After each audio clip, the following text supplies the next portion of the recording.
My parents are living in this house, so you need to go back to your parents' place, my husband said suddenly. I was taken aback by his words. He seemed to think he was making perfect sense.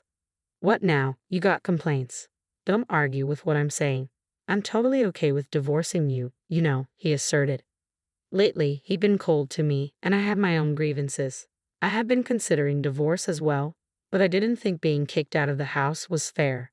I mean, I'm the one paying the $1,800 for the living expenses. I wondered if he even remembered that. As I stared at him in disbelief, he lost his patience and snapped, "Get out of this house already. If you're here, my parents won't feel comfortable coming." I truly didn't understand why I had to leave, but I said, "All right, I'll take everything I bought with me."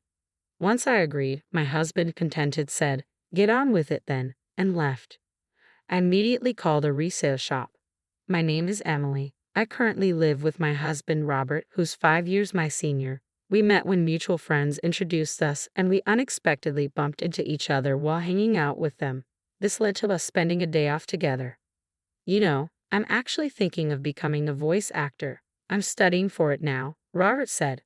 Listening to Robert, I thought his deep voice was indeed impressive. I've always had a soft spot for soothing voices and felt drawn to his. He probably sensed my interest. Soon, we exchanged contact information and suggested hanging out alone. Before we knew it, we started dating. Neither of us explicitly said we should date, but we found ourselves in a relationship. Being young at the time, I thought this must be what adult romance feels like. I had just graduated from college and started working, so maybe I was taken by the idea of dating someone who seemed so mature compared to me. Seeing this, my best friend Ashley expressed concern. "Are you sure about dating someone 5 years older?" I confidently replied, "It's fine. Age gap relationships aren't that uncommon nowadays. I really like Robert and he feels the same about me. There's nothing to worry about." Seeing my conviction, even Ashley, who was initially concerned, said, "Well, if you say so, Emily." Robert and I continued dating for about 3 years, and he eventually brought up marriage. I had mentioned him to my parents, and although they knew he was 5 years older, they were eager to meet him. Given this pressure, I often found myself wondering when he would propose. He proposed to me during one of his usual visits to my apartment, where we just hang out and relax. Normally, I'd expect a proposal to happen in a more romantic setting, but this casual approach felt very much like Robert. I didn't mind it. In response to Robert's proposal, I said, "Sure, let's get married." Perhaps we were both a bit nonchalant about it. After that, we went to visit each other's parents, but to be honest, I didn't really get along with Robert's folks. When we arrived at Robert's family home, the entryway and living room were crammed with what looked like antiques, though I couldn't tell where they were from. From what I could see, they all seemed to be replicas or imitation pieces.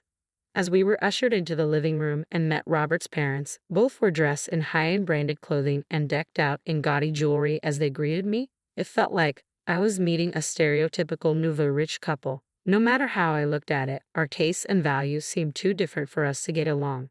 Robert's mother even remarked, "You look so average, don't you?" comparing her appearance to mine, which was quite rude. I was taken aback that the parents of the man I was thinking of marrying could be like this. But in the end, it's Robert and I who are getting married. If I don't get along with my future in-laws, then I don't really have to interact with them much. So, I decided not to let it bother me too much. After Robert and I got married and moved into our condo to start our life together, Robert came to me looking a bit anxious. "Hey, who was that woman in the blue dress among your guests at the wedding?" "Which woman in a blue dress?"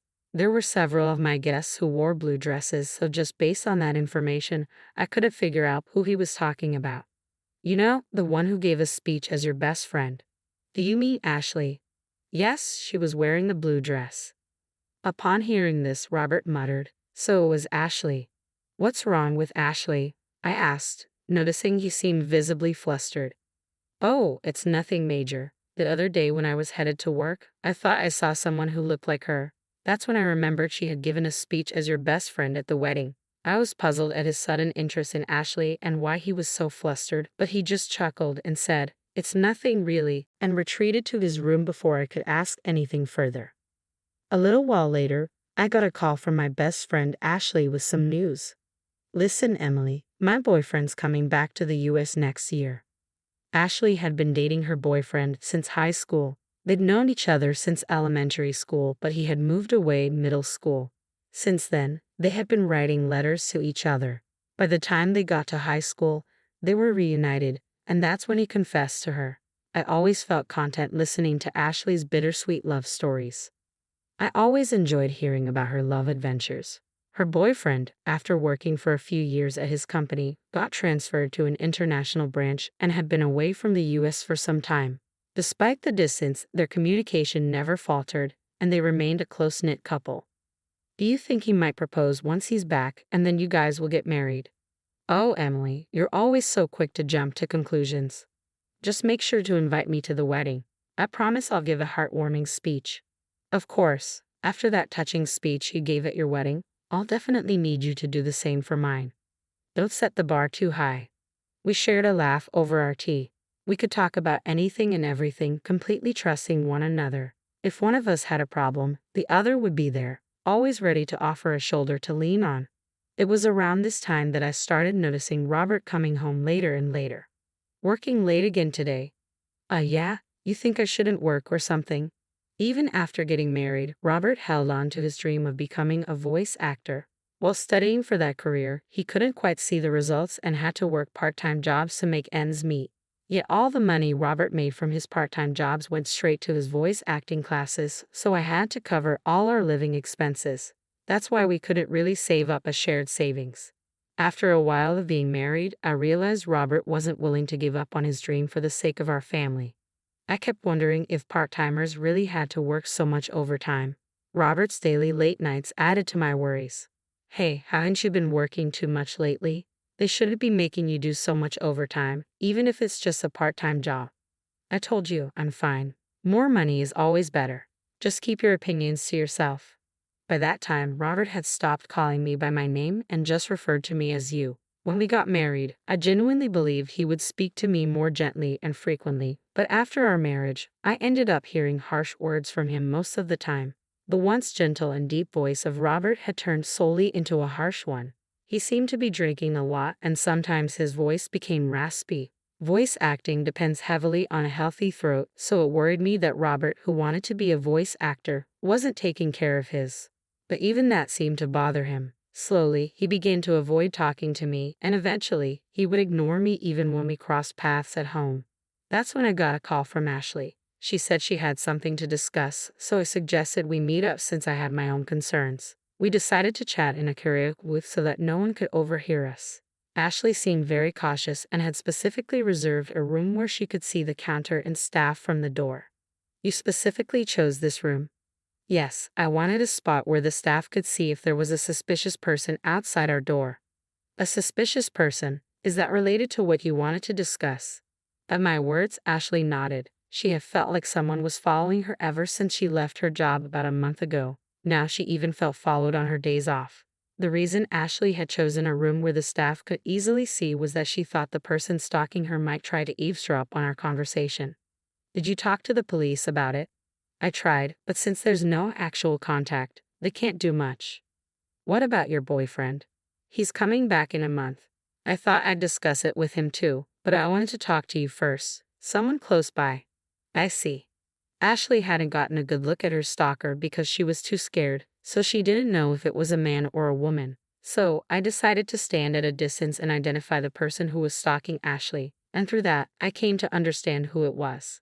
Although I couldn't discuss my rocky relationship with Robert in retrospect, maybe it was for the best, because the one following my best friend Ashley was none other than my husband Robert. He would tell me he had to work overtime daily, but after finishing his shift, he would lurk near Ashley's workplace and tail her when she left. I couldn't believe that the person scaring Ashley was someone so close to me. When I found out, I was beside myself. The look on Robert's face when he was following Ashley was downright creepy. He had this sleazy, unsettling grin. I fell in love and married this man. The instant I saw his face, the love that had lasted for years went cold. I told Ashley the truth and advised her to move immediately. With the help of her coworkers, she managed to have someone drive her close to her new place from the underground company parking lot for a while.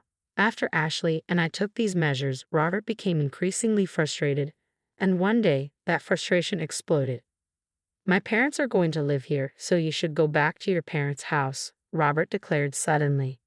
I was taken aback by his words, yet Robert seemed convinced he was making perfect sense. Got a problem with that, he continued. If you oppose what I'm saying, I'm fine with divorcing you.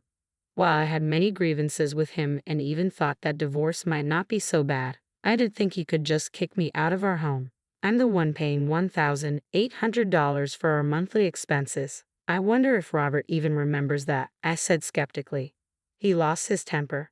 Just get out already. My parents can't move in if you're still here. Why do I have to leave? I don't get it at all, I replied, but eventually said, fine, I'll take everything I bought with me. Seeing my agreement, Robert said, just hurry up, and walked away. I immediately contacted a local buyback service. The next day, they came to our apartment. At first, Robert smirked, thinking I was moving out. However, when he saw the workers assessing all the furniture and appliances, his eyes widened in shock. After they had finished evaluating everything except what was in Robert's room, a staff member handed me a quote saying, the total value is $22,000. I promptly signed, saying, all right, sell it all. Robert, coming back to his senses, grabbed my arm with concern. Why are you selling everything? My parents are going to live here. How can they with no furniture? I shook off his grip. What are you talking about? When we got married, you said you were broke because you were paying for your acting classes. You begged me to handle the rent, furniture, and living expenses. I never imagined you were that broke. I felt deceived. Remember the $1,800 monthly expenses I've been covering. From now on, you'll pay that. And with your parents moving in, I bet it'll be even more, I declared. Robert went pale, but he quickly tried to regain his composure. Thought you could talk about money and I'd cancel the divorce? Who do you think you are? I've already gotten close to a rich lady, he continued. And then I remembered Robert following Ashley recently. If what he considers close was his stalker behavior, then Robert seriously deluded. Ashley definitely comes from a wealthy family. Grandfather was a businessman, and now her father has taken over.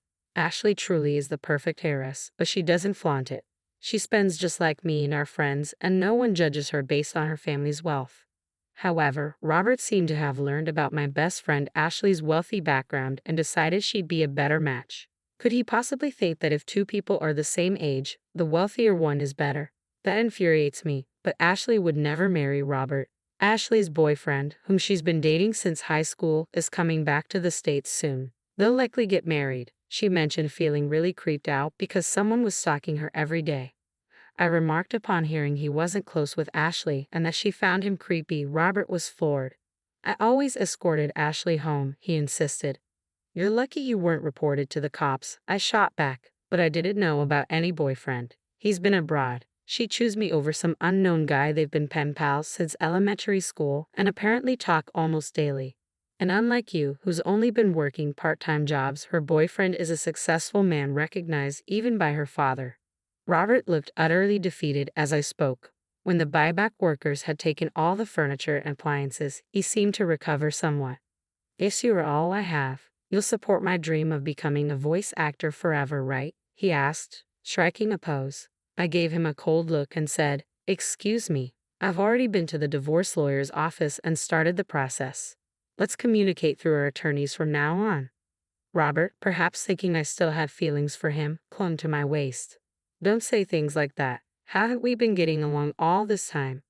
Getting along? When? Ever since you found out my best friend Ashley is a wealthy heiress, you've been cold to me and started hanging around her. Right after I married you. I realized it was a mistake. Robert started crying like a child, even though he's 5 years older than me. Seeing him cry like that only made my already dwindling affection for him drop even further. At this point, I couldn't stand being in the same room with him. Just cut it out. Oh, by the way, I told your uncle who's letting us rent this apartment about our divorce. My uncle? You know he's strict, right? Well, I've been paying all the rent and living expenses until now. So when I told him you might not be able to afford it if I leave, he said he'd make you work for him. That means I won't be able to continue my voice acting studies. You hardly ever practice anyways. Maybe it's time to face reality. Anyway, if you come near Ashley again, I'll report you to the police immediately. Goodbye. I left the house, determined to never look back. I plan to return to my parents' house for now, but I'm thinking of moving closer to my job if I find a good place. As for Robert, it seems his uncle kept his word and made Robert work at his company. Soon after, Robert's parents, who had been planning to leech off their son after he married the wealthy heiress, also moved into the apartment. They too were taken to work at the uncle's company. Seems like the whole family had a habit of taking advantage of others. I'm just glad I was able to get away from such a toxic family. Age difference doesn't really matter, but I think I need to choose my next partner more carefully. On another note, after things with Robert settled, I received a wedding invitation from Ashley herself. She introduced me to her longtime boyfriend, and I truly wish them all the best. My first marriage didn't work out, but I hope Ashley's marriage will last.